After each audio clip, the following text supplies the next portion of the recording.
Hi there, I'm Lynn Sorenson, and I'm a producer, professional bass player, and violinist and singer and all kinds of different things. You're watching Case for Bass, Greg Weiss and Anthony. Keep watching. Explain the Paul Rodgers Bad Company connection. How did you get involved with him? Well, this is 1999, I think it was, and Paul, well, a drummer, friend of mine, Jeff Cathan, was drumming for Paul's solo band. It was Howard Leese and Jeff Cathan and a guy named J-Man on bass guitar. And the bass guitarist wanted the weekend off. Now, you get in a band like that, you don't want to take the weekend off because you never know what's. No, we know that story.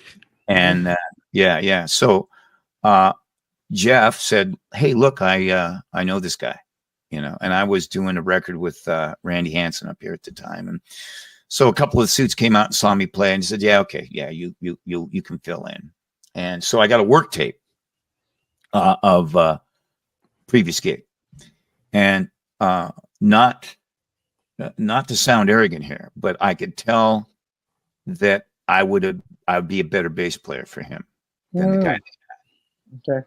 And nothing against the guy. The guy is actually a very good player, and so I don't want to even in any way ridicule him. But Sure. I could tell that I could. But Fit better.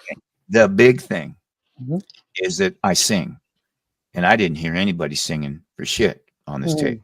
I heard Paul Rodgers sing, and I heard a couple of guys trying to sing, but I didn't hear anybody doing the gig. All right, that like deserved to be.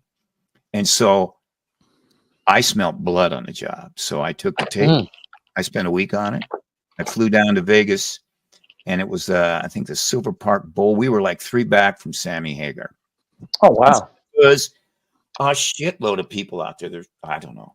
I mean, 20, 30,000 people, maybe. I don't know. A lot of people, girls with no tops on, their knockers hanging out, you know, on the front, you know, on guys' shoulders, and outdoor show. So I'm, and that was cool. But again, you know, you get an opportunity in this business, and it is luck.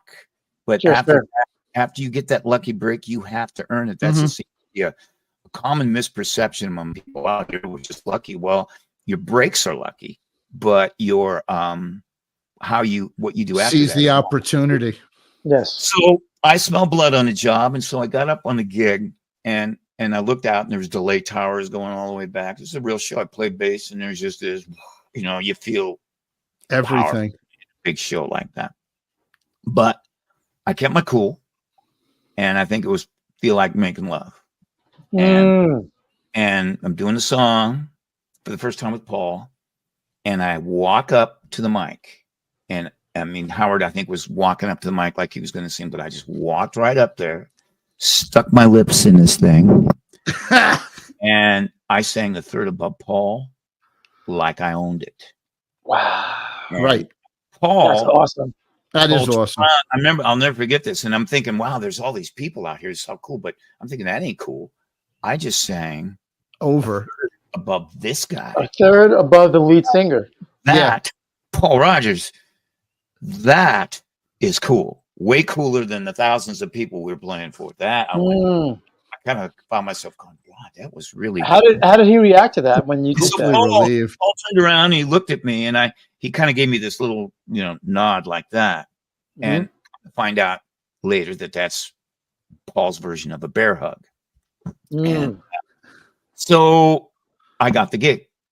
They ended up canning the guy and hiring me, and got the job. So off to the races that was. But you know, so it sounds like all your training and your vocal capacity of being a lead singer, being a bass player who also sings lead, and you have all this killer background, it all came to a head, and it worked out in your favor by you having all these skills. And then you have a bass player, as you noticed, that you said you knew that in your heart you were better than he was, that he could fit into the band. Well, yeah, I mean, it's not from a point of arrogance. You got to also have confidence in this business, and you can't be too humble either, because if you're too, if you got too much humility, then you don't have necessarily the confidence it's going to take You're not to step attacking. up and knock the ball out. You know, you got to visualize yourself getting that gig. I mean, I did. I literally visualized, I'm going to get up here and I'm going to steal this job. Wow. That's what I'm going to do.